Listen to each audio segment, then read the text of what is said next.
Welcome, you've entered a place where the noise of the world fades away, and only the quiet rhythm of your heartbeat remains. Short pause here. Every story is a gentle whisper meant just for you, crafted to ease your thoughts, to slow your breathing, and to remind you that you are safe and never alone. Soft breath sound, tiny pause. Tonight's story isn't just words. It's a soft journey through time, memory, and love, told in a voice that listens as much as it speaks. 3-second pause, piano swell so, find your comfort, rest your head, and let the world drift away. Because here, under the quiet sky, you are part of something tender, something timeless, something beautifully still. Pause, sound of distant rain fades slightly. The rain had been falling since dusk, soft, steady, and unhurried, like a lullaby upon the rooftops of Paris.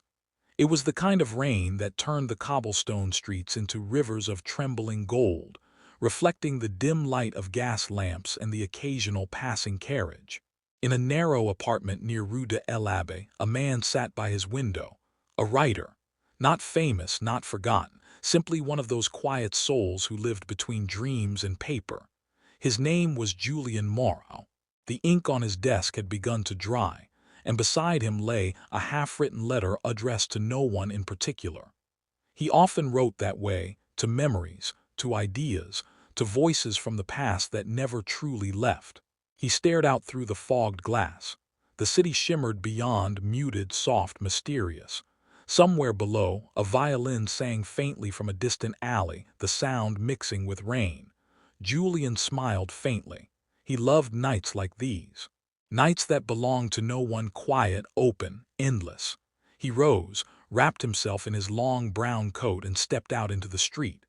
The rain met him gently, cool and delicate upon his face. The smell of wet stone, horse leather, and bakery bread filled the air, a perfume only Paris could invent. The street lamps burned low, their flames trembling in the wind. His boots clicked against the cobblestones, each step echoing softly. He passed a bookstore with fogged windows and paused. Inside, candles flickered and an old man sat asleep behind the counter, glasses tilted, a cat curled in his lap. Julian watched for a moment, then smiled. He knew the old man. Monsieur Lavigne, a poet in his youth, now the guardian of forgotten pages. He thought of entering but decided against it. Tonight, he didn't want conversation. He wanted the company of the city itself, the rhythm of rain and silence. He wandered further, past the square where a small fountain murmured under the downpour, past the quiet art studio, its windows glowing with the faint orange of a dying fire, past the iron balconies heavy with ivy dripping like emeralds in the lamplight.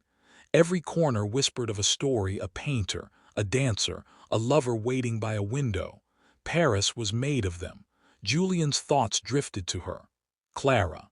It had been nearly 3 years since she'd gone. She used to say that Paris was a poem too large for one heart to read, and that sometimes it was kinder to close the book before the last line. He had never quite understood what she meant until now. He turned onto Rue des Rosiers. The café still stood there, tucked between two narrow buildings, its sign faintly swaying in the wind. Café du Minuet, Midnight Café. He remembered it well, the laughter, the warmth, the candlelight reflecting in her eyes. He paused by the window.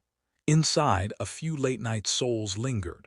A painter, 2 students, a young woman sketching quietly in her notebook. The same piano still sat in the corner, though its keys were surely tired of waltzes. He felt a pull, gentle, familiar. He pushed open the door. The soft chime rang and warm air met his face, carrying the scent of coffee and candle wax. The owner, Madame Rousseau, looked up from her counter.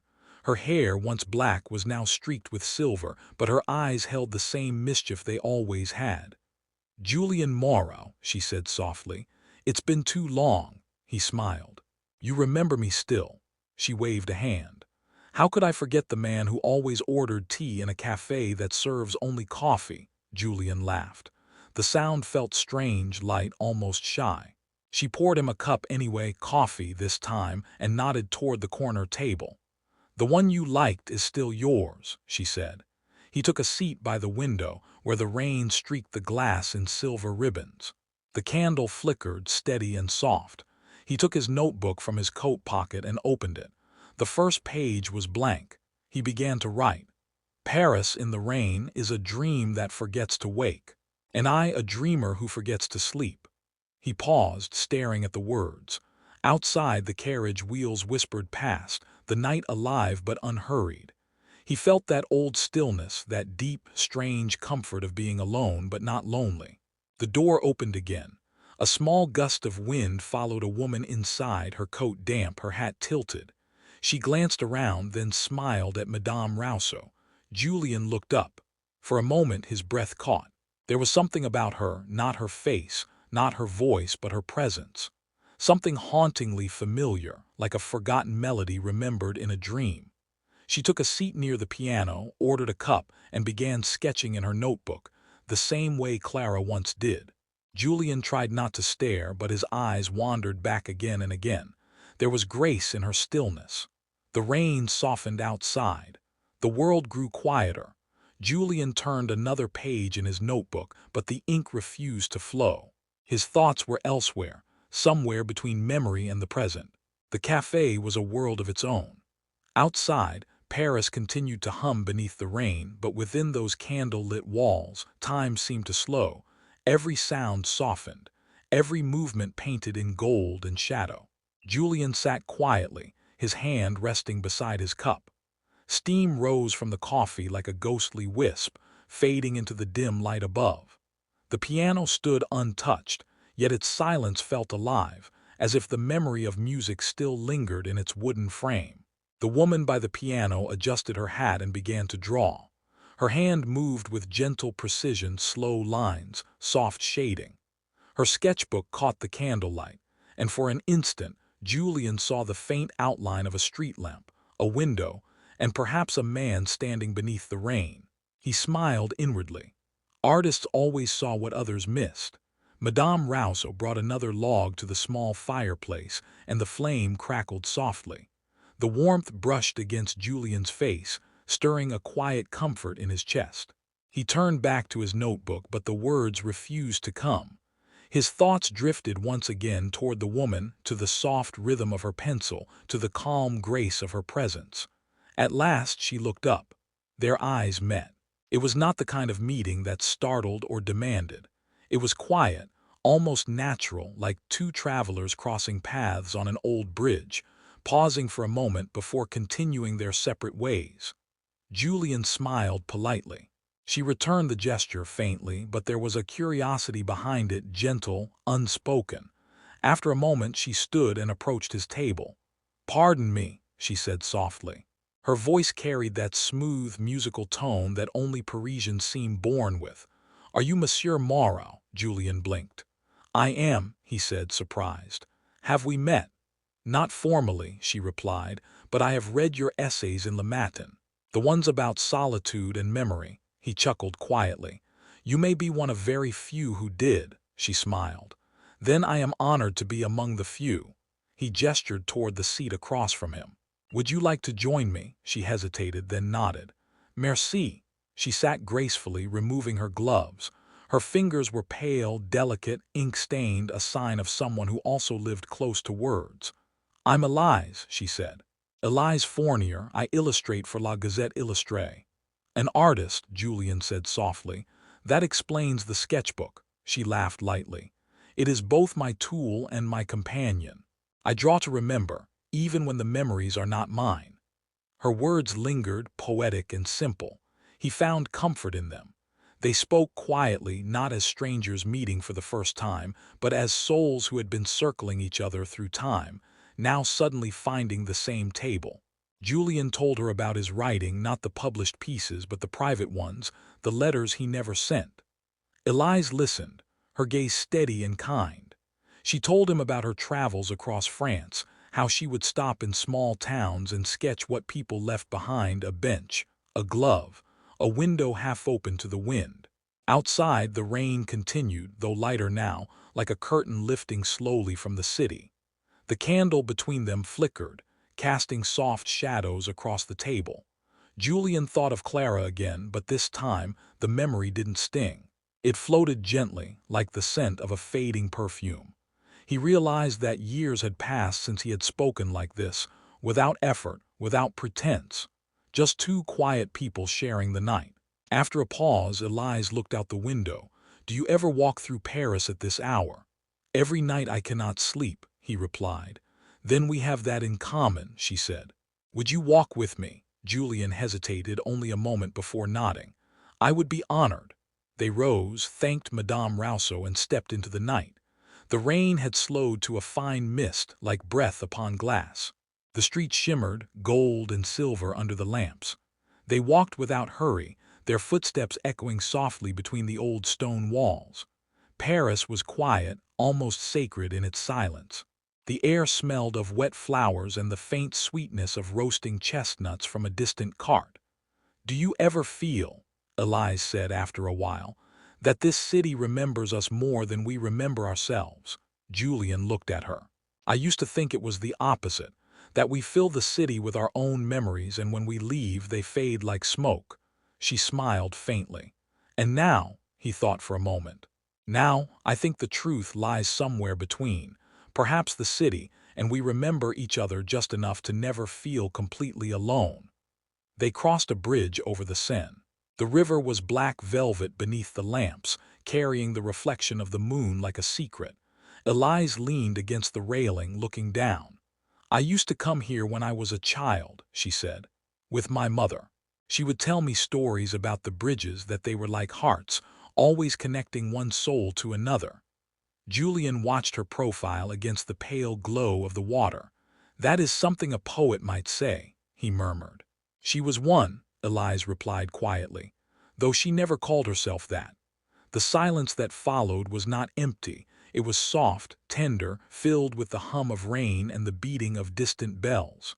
Julian felt a strange warmth, an old ache slowly transforming into calm. They walked on through narrow alleys where ivy climbed the walls, past bakeries that smelled of early bread, past windows glowing with the faint promise of morning. As they walked, Elise began to hum, a tune simple and haunting, the kind that seemed older than memory. Julian recognized it faintly. Clara had once hummed the same melody on rainy nights, her voice low and distant. He didn't mention it. Some things, he thought, are better left as echoes. They stopped before a bookstore, the same one Julian had passed earlier, where the old man still slept behind the counter. Julian smiled softly. "The poet still guards his kingdom." Elise peered through the window. "He looks peaceful." "He dreams in rhyme," Julian said with a quiet laugh. They lingered there for a while, two wanderers beneath the dripping eaves, watching the flicker of candlelight dance upon old paper and dust. Julian turned to her. "Elise, may I ask something?" "Of course." "Why do you draw?" She looked at him, surprised by the question, then down at her sketchbook. "Because I'm afraid of forgetting," she said finally. "Not people, but moments, the way rain falls, the sound of footsteps leaving, the way candlelight touches a face." Julian nodded slowly. "You draw to keep time still." "Yes," she said softly. "And you write for the same reason." Their eyes met again, gentle, knowing, without need for words. Above them the rain ceased completely. The clouds began to thin, revealing the faint blush of dawn on the horizon. The bells of Notre Dame began to toll, distant and low, marking the first hour of morning. Julian felt an unexpected peace settle over him, quiet, deep and real. For the first time in years he no longer felt haunted by the past. It was as if the city itself had whispered forgiveness through the rain. Elise closed her sketchbook. "The night is ending," she said softly. He nodded. "But it was kind to us." She smiled, a small, luminous smile. "Perhaps we'll meet again under the same rain or in another story." "Or on another bridge," he said. They stood there for a moment longer, the world around them waking slowly. Then Elise turned and walked away, her silhouette fading into the light mist that rose from the river. Julian watched until she disappeared around the corner. He stood quietly, breathing in the cool morning air. The bells continued their slow rhythm, and the first sunlight touched the rooftops of Paris. He opened his notebook once more and wrote, There are nights that write themselves into us, not in ink but in silence. And sometimes, the strangers we meet are simply the echoes of what we once hoped to be. He closed the notebook gently, tucked it under his arm, and began walking home. The streets were glowing now, alive again, the rain washed away into memory. And as he walked, he smiled softly, contentedly, for in that quiet Paris night between rain and dawn, he had rediscovered something he thought he had lost forever. Not love exactly, but peace. The streets of Paris were beginning to wake. A faint silver light spilled across the rooftops, catching on chimneys and window panes, and the city exhaled the deep sigh of night turning into day. Julian walked slowly, as if reluctant to disturb the fragile quiet that still lingered in the air. The sky above was a washed canvas, pale and tender. He could hear a baker's door open somewhere down the lane, and the scent of fresh bread drifted through the damp morning. His boots left small imprints on the wet stones. He liked that, marks that would vanish as the sun grew stronger, traces of a night only he and the city would remember. He turned into his street. The lamplighter was extinguishing the last of the gas lamps, his long pole glinting faintly in the half-light. A milk cart rattled past, the driver humming a tune older than the cobblestones. When Julian reached his building, he paused at the doorway. He looked up once more at the pale sky, at the drifting clouds, at the rooftops lined with smoke curling like quiet thoughts. He whispered, "Merci," without quite knowing to whom. Perhaps to the night, perhaps to the woman who had shared it, or perhaps to the city itself for keeping him company all these years. Inside his apartment, the air was cool and still. He hung his coat by the window and set his notebook on the desk. The candle he had left burning earlier was now only a stub, a small thread of smoke twisting upward. He poured himself a glass of water and sat down. For a while he simply listened to the creak of the old chair, the ticking of the clock, the whisper of the world returning to its rhythm. Then he opened his notebook again. The page where he had last written was still damp from the rain that had touched his sleeve. He turned it, took up his pen, and began to write, not as a writer seeking beauty, but as a man trying to understand his own heart. There are moments when the city speaks softly, not through words but through silence. It tells us to remember but not to ache. He paused. His hand trembled slightly, though not from sadness. The pen felt lighter than it had in months. He wrote about the night, the way the rain had softened every sound, the warmth of the cafe, the way Eliza's eyes had carried the same quiet light that used to fill Clara's. But this time he did not write with longing. He wrote with gratitude. He wrote about the bridges, about how the river carried the reflections of those who walked above it, as if gathering fragments of their lives to keep safe. He wrote about the candle that burned between two strangers, and how its flame had been neither hers nor his, but something shared, something gently borrowed from the night itself. Perhaps, he wrote, we do not lose the people we love. We carry them within us until they return in another form, a voice, a smile, a melody in the rain. He leaned back, closing his eyes. The faint light of dawn touched his face. For the first time in a long while, he felt rested though he had not slept. A pigeon cooed on the windowsill. He opened his eyes and smiled at the bird, which blinked at him as if in greeting before taking flight again over the rooftops. Julian rose and stepped to the window. The rain had left the city polished and new. He could see the Seine glimmering in the distance, and for a moment he imagined Elise walking by its edge, her sketchbook pressed to her chest. He wondered if she, too, was thinking of the night, if she had drawn his face, or the candle, or perhaps the bridge where they had stood. But then he decided it didn't matter. Some meetings were not meant to be continued, only remembered. He turned back to his desk and opened one of the drawers. Inside was a small wooden box, carved with delicate patterns. He had not touched it in years. Slowly, he lifted the lid. Inside were letters from Clara, dozens of them, tied with a faded blue ribbon. He hesitated, then untied the ribbon and unfolded the first letter. The paper smelled faintly of lavender and dust. "My dearest Julian," it began, You once told me that words could keep people alive. If that is true, then let these words be my way of staying near." He read the letter quietly, each sentence a window to another time. A summer in Montmartre, laughter over cheap wine, her promise that she would always return to Paris even if only in thought. When he reached the end, he placed the letter back inside the box, but instead of closing it, he added another page, his own. "Clara," he wrote, "you were right. Words do keep us alive. They brought me back to myself tonight in the rain, through a stranger who reminded me that beauty never truly leaves. It only changes shape." He folded the note carefully, tied the ribbon once more, and set the box aside. Outside, the sound of morning deepened, hooves on stone, voices calling across balconies, the clatter of shutters being opened to let in the day. The city was awake again. Julian looked at the clock. It was nearly 7. He had not slept at all, yet he felt as though he had awakened from a long, gentle dream. He took one last sip of coffee from the cup he had left untouched earlier. It was cold, but somehow comforting. Then quietly he began to gather his papers, old drafts, half-written poems, letters never sent. One by one he arranged them into neat piles. Some he kept, others he placed in a small wooden crate by the hearth. When he struck a match and lit the first sheet, the flame flickered softly, reflecting in his eyes. There was no sorrow in the act, only release. The papers curled and turned to ash. Words that had once weighed upon him now rose as light smoke, drifting through the open window into the brightening sky. He watched them go.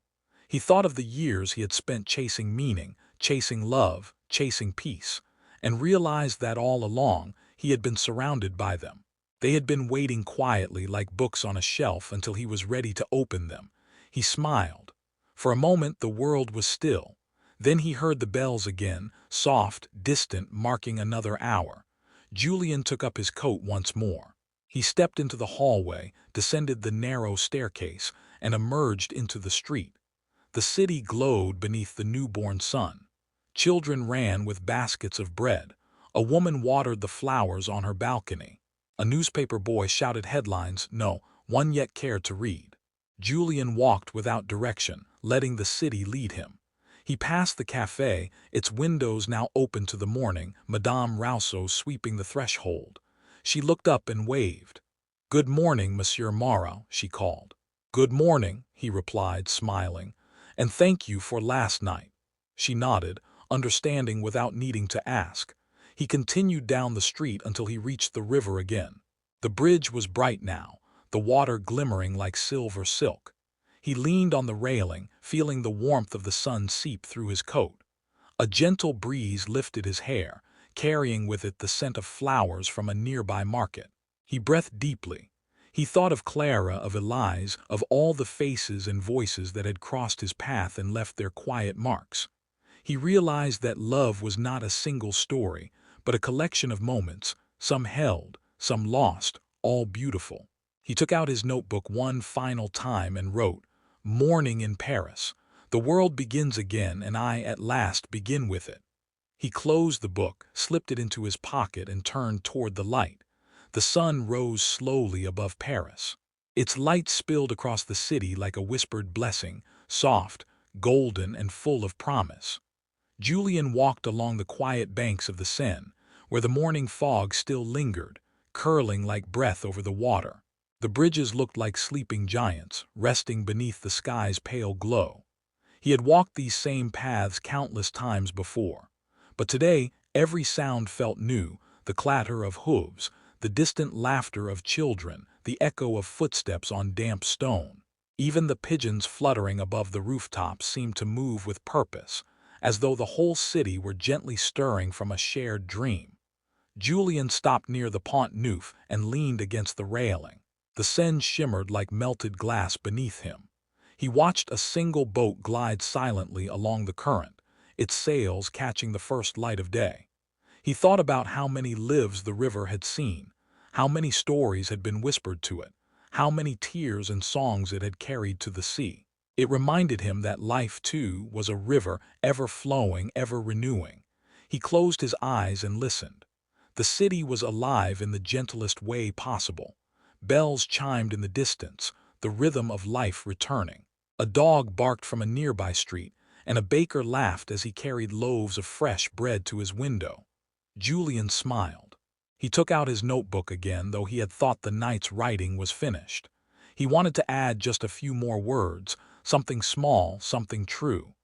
The city breathes with us. It listens, it forgives, it remembers. And when we are ready, it teaches us how to love again. He set his pen down and felt the weight of the moment. Not sadness, not joy, something deeper, a quiet understanding. As he turned to leave, he noticed a street painter setting up his easel by the river. The man nodded politely, then began to paint the dawn, each stroke tender and deliberate. Julian watched for a while, mesmerized by the calm devotion in the artist's hands. It reminded him of Elise, of how her sketches had carried emotion without words. He wondered if she, too, was somewhere in the city now, watching this same sunrise. He hoped she had found her peace just as he had found his. The thought made him smile again, softly, warmly. He began to walk back toward Montmartre. The climb up the hill was slow but steady, the cobblestones slick from the night's rain. Along the way, he passed flower vendors setting up their stalls, roses, tulips, lilacs, all still glistening with dew. A young boy ran past him carrying a basket of newspapers. He called out the headlines in a voice full of youthful excitement. The sound echoed joyfully through the streets. When Julian reached the top of the hill, the whole city unfolded below him.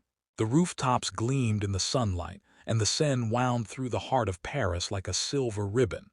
He sat on a bench facing the view, the same bench where, years ago, he had once waited for Clara, and where later he had sat alone, wondering if beauty was something one could ever truly find again. Now he understood. Beauty was never gone, it had simply been waiting for him to notice. He took a deep breath. The cool morning air filled his lungs, clearing away the remnants of sleeplessness, of years spent in quiet sorrow. He whispered to the city, almost as if speaking to an old friend. "Thank you for keeping me when I could not keep myself." A gentle wind brushed against his cheek, as if in reply. He sat there for a long while, watching the light move across the city until he could feel the warmth on his hands. Then slowly he opened his notebook one last time. This time not to write, but to tear a single page from it, the final note he had written before dawn. He folded it carefully, placed it under a small stone on the bench, and smiled. "For whoever finds this," he murmured softly, "may you know that peace is not found in the end of the story, but in the gentle,